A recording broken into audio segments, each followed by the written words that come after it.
आगे चलते हैं हम लोग।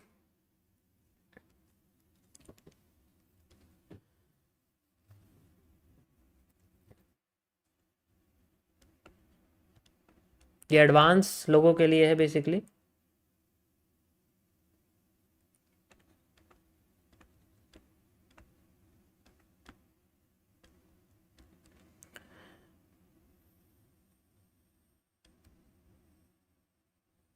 ये लिक्विडिटी के ऊपर है, जो लिक्विडिटी एब्जॉर्प्शन हम लोग यूज़ करते हैं। ठीक है, तो लिक्विडिटी एब्जॉर्प्शन का ये पार्ट है।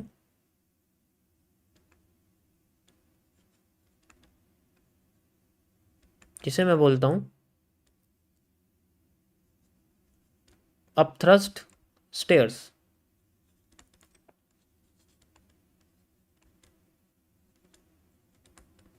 अपथ्रस्ट स्टेयर्स मतलब एक तरह से वो होता है ना, सीढ़ियाँ बनती रहती हैं, मार्केट अपने आप को यूज़ करती है फॉरवर्ड में या बैकवर्ड में जाने के लिए।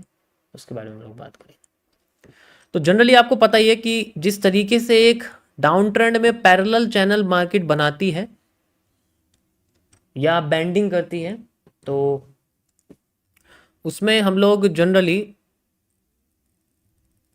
वॉल्यूम एब्जॉर्प्शन को देखते हैं। जितना ये यूज होता है उतना मार्केट में जनरली उतना ही मार्केट डाउन साइड में फॉल करती है। फिर दोबारा जब जितना ये यूज होता है उतना ही मार्केट दोबारा से डाउन साइड में फॉल करती है, लगभग लगभग। अब इनके अंदर कमियां आना वो सबसे इंपॉर्टेंट है। कैसे फाइंड आउट करते हैं? देखो, जैसे कि हम लोग कैसे यूज करते हैं, एक फॉर्मूला मैं आपको बताता हूं। एस डी, ये इंटरचेंज है। आप इसको इंटरचेंज ऐसे कर सकते हो, सप्लाई हाफ, डिमांड डबल। ठीक है, डिमांड हाफ, सप्लाई डबल।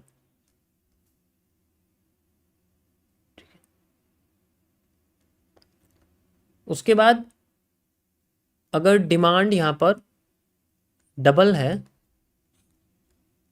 तो इसका मतलब है हमें पैरासाइटिक इफेक्ट देखने को मिलेगा सबसे पहले।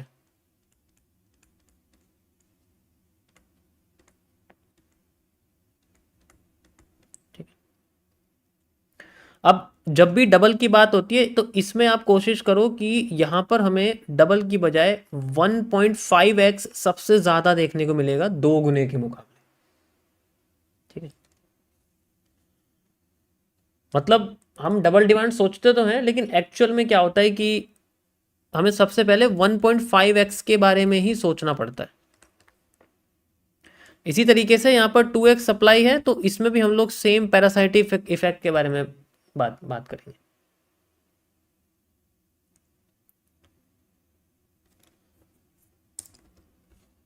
अब जब ट्रेंड हमें यहाँ बनता हुआ दिखता है बेसिकली इस तरीके से, तो उसमें कोई इशू नहीं है। हम लोग जितना गैप हमारा यहाँ से यहाँ तक मार्केट यूज़ करती है, ठीक है, उतना गैप अगर दोबारा मार्केट इसको यूज़ करती है यहाँ से, तो कोई इशू नहीं है, कोई इसके में दिक्कत नहीं। तो हम अगर जैसे ये वाला पोर्शन यूज़ करते हैं लाइक दिस, और फिर बाद में अगली बार मार्केट नीचे आने की बजाय इसको कम यूज़ करती है लाइक दिस, बिल्कुल कम यूज़ करती है, तो ऐसे केस में है कि हमारा जो एब्जॉर्प्शन है वो बहुत कम हुआ है। मार्केट ने पहले ही मूव दे दिया। पहले इस चीज़ को समझना कि यहाँ पर अगर आधा हो गया, अगर यहाँ पर जो मूव है ये आधा हो गया, इसका मतलब यहाँ पर मार्केट ने नीचे से प्रेशर ज़्यादा लगाया।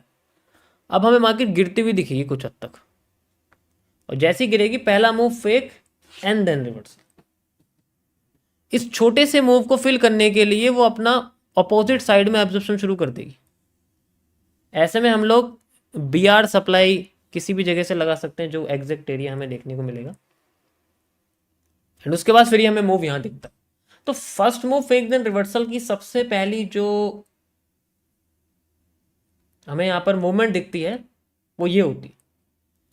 पीनेंट के केसेस में मैं इसको क्यों रिकमेंड करता हूं कि first move fake then reversal.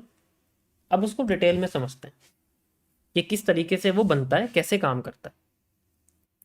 जब कोई भी हमारे सामने पीनेंट बनता है तो हम इस तरीके से उसको आइडेंटिफाई करते हैं। ये लिक्विडिटी एब्जॉर्प्शन इतने छोटे छोटे पोर्शन में होती है कि हमें नजर नहीं आती। नजर मतलब हमें दिखेगी नहीं। अगर पीनेंट जितना छोटा होगा उतना कॉम्प्लिकेट होगा उसको सॉल्व करने में, जितना बड़ा होगा उतना आसान होगा। इसलिए मैं हमेशा आपसे कहता हूं गो फॉर बिगर पैटर्न्स। जितना बड़ा आपका सीसीपी होगा उतना आसानी से आप उसको सॉल्व कर पाओगे, क्योंकि उसमें आपको बेसिकली बहुत सारी एविडेंसेस देखने को मिल सकते हैं। बहुत अच्छे कैंडलस्टिक पैटर्न बॉटम पे दिख सकते हैं जो उठा रहे होंगे, ऊपर दिख सकते हैं जो गिरा रहे होंगे, जो कॉन्ट्रैक्ट कर रहे होंगे।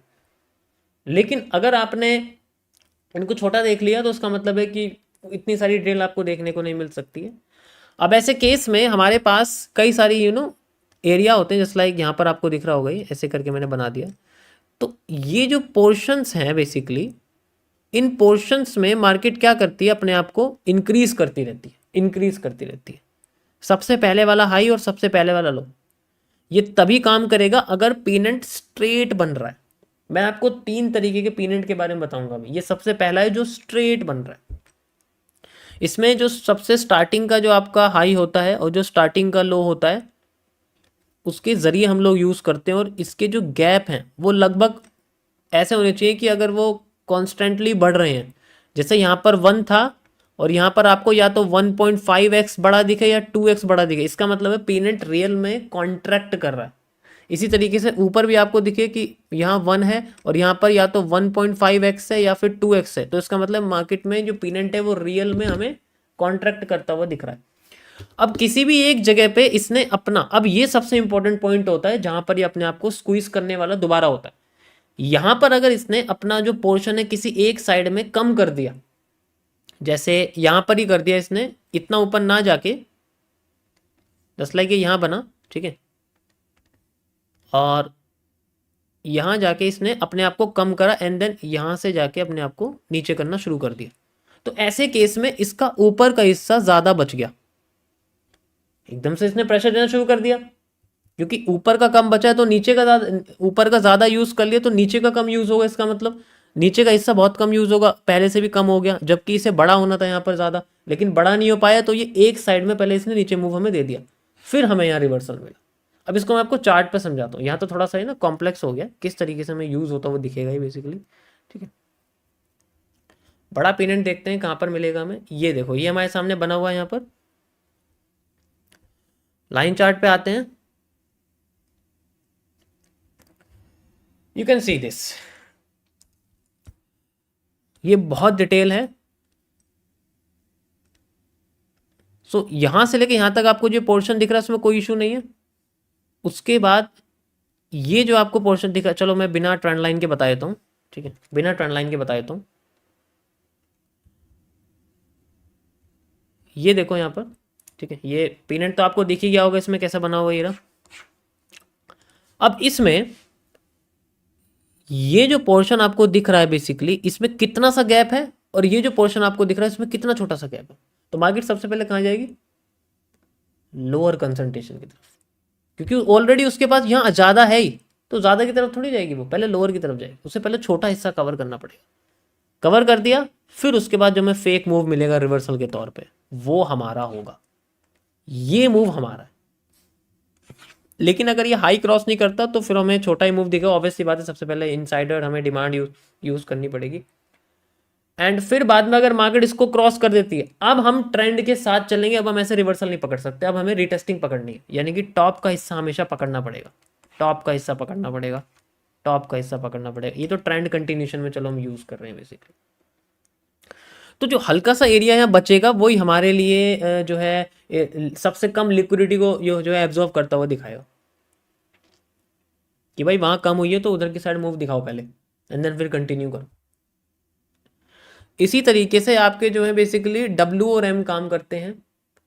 कंसोलिडेशन काम करते हैं। एग्जाम्पल के लिए दोबारा बताता हूँ, ये आपका एक हाई है, ये आपका एक लो है।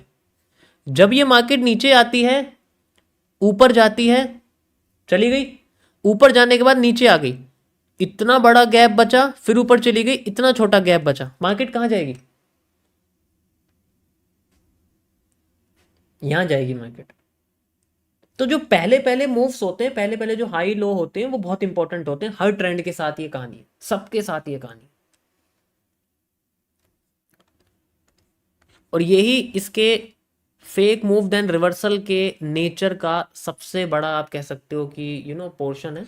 जिसका जितना बड़ा पोर्शन होगा उसका उतना अच्छा मूव हमें देखने को मिलेगा। और इसको समझने के लिए आपको लाइन चार्ट का यूज करना पड़ेगा। उसके बाद देखो, जितना छोटा पैटर्न होगा उतनी दिक्कत आएगी। मैं अभी बता रहा हूँ, जितने छोटे पैटर्न में आप इन्वॉल्व होगे उतना दिक्कत आएगी। जितना बड़ा पैटर्न होगा उतना ज्यादा आपको आसानी होगी उसको सॉल्व करने में। बड़े ट्रेंड को हटा दो, सिर्फ पैटर्न को देखो कि पैटर्न किस तरीके से यहाँ काम करता हूँ हमें दिख रहा, then you will find the move.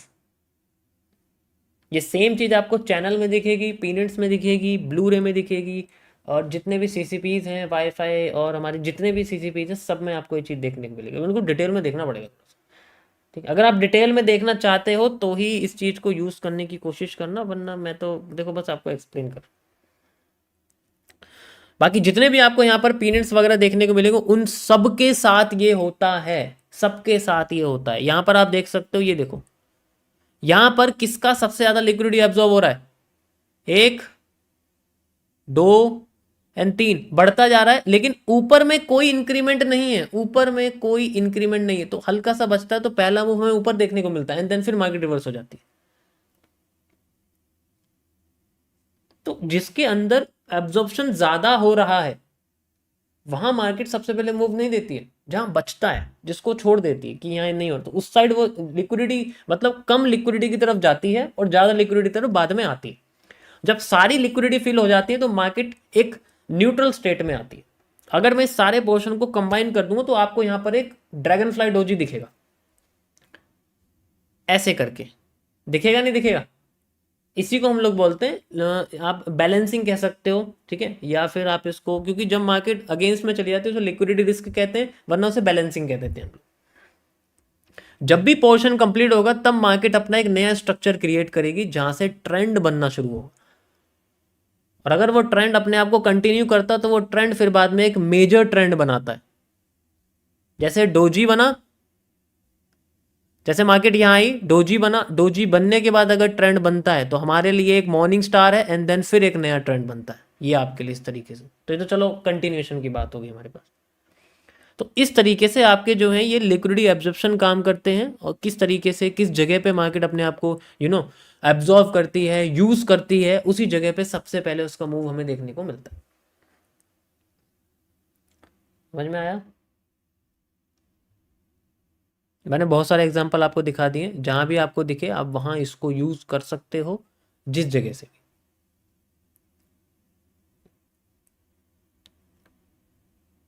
Got it?